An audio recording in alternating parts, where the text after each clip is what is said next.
ان اللہ کان علی کل شیء شہیدا، یقیناً اللہ تعالیٰ ہر چیز پر گواہ ہے۔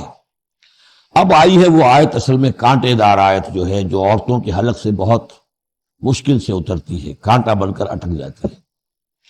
الرجال قوامون علی النساء، یہ تمہید تھی ساری، ایک سورہ بقرہ میں تمہید آ چکی تھی، علیہن لہن مثل الذی علیہن بالمعروف وللرجال علیہن درجہ، یہ کہہ کے بات چھوڑ دی۔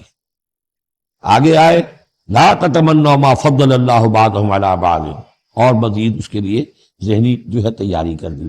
اب آ رہی ہے وہ چیز جو چبھنے والی چیز ہے۔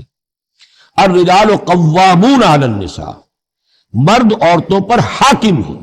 یہ میں ترجمہ زور دے کر رہا ہوں۔ یہ قامہ جو ہے، قامہ جب علا کے ساتھ آئے گا تو کچھ اور معنی ہوں گے، قامہ بے کے ساتھ آئے گا کچھ اور معنی ہوں گے۔ قامہ بے کسی شے کو قائم کرنا، کونوا قوامین بالقسط، اسی سورہ مبارکہ میں آیت آ جائے گی، کونوا قوامین بالقسط، عدل کو قائم کرنے والے بن کر کھڑے ہو جاؤ۔ قامہ علا، کسی کے اوپر، سر پر مسلط ہونا، یہ ہے گویا کہ ایک درجہ حاکمیت ہے۔ گھر کے ادارے میں حاکم ہونے کی حیثیت مرد کو حاصل، سربراہ خاندان جو ہے وہ مرد ہے، عورت نہیں۔ عورت کو بہرحال اس کے ساتھ ایک وزیر کی حیثیت سے کام کرنا ہے، یہ ہے اس کا اصل رول۔ اسی لیے میں بیان کر چکا ہوں کہ وہ جو نسیان کا معاملہ تھا، اللہ تعالیٰ نے اس کے اندر، چونکہ یہ سیکنڈ رول پلے کرنا ہے اسے یقیناً اس کے جذبات کو جو زیادہ ٹھیس پہنچنے کا امکان رہے گا۔ آدمی کو، ہر انسان، مرد بھی چاہتا ہے میری بات چلے، عورت چاہتی ہے میری بات چلے۔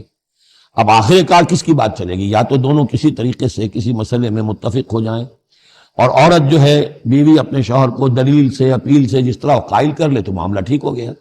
اب اگر نہیں ہو رہا معاملہ تو اب کس کی رائے چلے گی؟ مرد کی رائے چلے گی۔ تو کس کو اس سے ایک صدمہ پہنچے گا؟ عورت کو پہنچے گا۔ لیکن اس صدمے کا ہی جو ہے انفلوئنس، اس کو کم کرنے کے لیے سیفٹی والو، نسیان کا مادہ اللہ تعالیٰ نے عورت میں زیادہ رکھا ہے۔ اسی لیے پھر اس قانون شہادت کے اندر ایک مرد کی جگہ 2 عورتوں کو وہاں پر اس کا نصاب رکھا گیا۔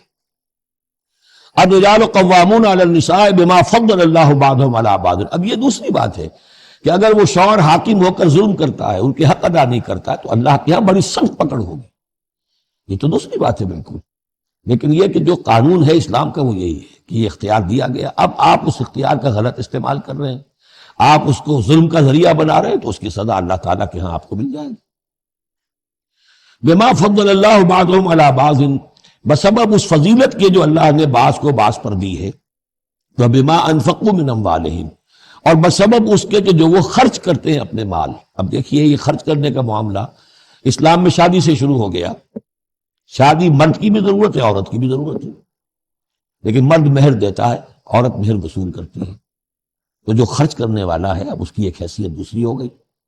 پھر گھر میں اس کا نان نفقہ پورا جو ہے، اس کا خرچہ، اس کی ذمہ داری، اس کو سپورٹ کرنا شوہر کے اوپر ہے، تو اب وہ مال خرچ کر رہے ہیں۔ بما انفقوا من اموالہم، فالصالحات، تو نیک بیویاں کون ہیں؟ جو کہ ایک جو سمجھیے قرآن کے نزدیک ایک عورت کا جو اچھا کردار ہونا چاہیے، ایک خاتون خانہ کی جو بہترین روش ہونی چاہیے، وہ یہاں 3 الفاظ میں آئی ہے۔ فالصالحات، نیک بیویاں قانتات، ایک تو فرما بردار ہوتی ہیں، شوہروں کی فرما بردار۔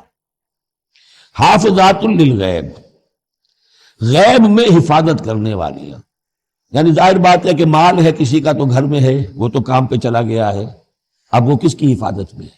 بیوی کی حفاظت میں ہے۔ اسی طرح بیوی کی جو عصمت ہے وہ در حقیقت مرد کی عزت ہے، اب وہ اس کی عزت کی حفاظت کرے اس کی غیر موجودگی میں۔ اسی طرح مرد کے راز ہوتے ہیں، سب سے زیادہ بڑھ کر جو ہے رازدان تو بیوی ہوتی ہے۔ تو 3 اعتبارات سے حافظات للغیب، حافظات للغیب، غیب میں حفاظت کرنے والی، حفاظت کرنے والی ہیں شوہر کے مال کی، شوہر کے رازوں کی، اور شوہر کی عزت کی۔ بما حفظ اللہ، اللہ کی حفاظت سے، حفاظت ہے تو اللہ کی، لیکن جیسے رازق اللہ ہے لیکن کام تو انسان کو کرنا پڑتا ہے، رزق کمانا پڑتا ہے۔ واللاتی تخافون نشوزہن، اور وہ خواتین کے جن کے بارے میں تمہیں اندیشہ ہو جائے ان کے اندر سرکشی کا، ضد ہے، ہٹ دھرمی ہے، بات نہیں مان رہی ہے، اپنی بات منوانی ہے، کسی نہ کسی طریقے سے گھر کی فضا خراب کی ہوئی ہے، یہ ہے نشوز۔ ذہناً تسلیم نہ کرنا کہ میری حیثیت جو ہے وہ بہرحال شوہر کے تابع دار کی ہے. اس کو اگر تسلیم نہیں کریں گے تو ظاہر بات ہے فرکشن ہوگی، اور فرکشن جو ہے اس کے نتیجے کے اندر وہ گھر کے اندر جو ہے وہ ایک فساد پیدا ہوگا. واللاتی تخافون نشوزہن فعظوہن، تو ان کو پہلے تو نصیحت کرو. واہجروہن فی المضاجع، دوسرے تنبیہ کے طور پر ان سے تعلق اپنے بستر علیحدہ کر لو، اور ان کے ساتھ وہ تعلق زن و شو جو ہے کچھ عرصے کے لیے بند کر دو. وَاضْرِبُوهُنَّ، اس پر بھی ٹھیک نہ ہو تو انہیں مارنے کی بھی اجازت ہے. اس میں حضور نے جو روکا ہے وہ یہ ہے کہ چہرے پر نہ مارا جائے، اور کوئی ایسی مار نہ ہو جس کا مستقل نشان جسم پر پڑے. اب یہ چیزیں اللہ کا کلام ہے، اس کے اندر جو ہے کوئی ہمارے لیے کوئی جھجک نہیں ہے. معاشرتی زندگی کو ٹھیک رکھنے کے لیے اس کی ضرورت پیش آئے تو وہ بھی کرنی ہوتی ہے.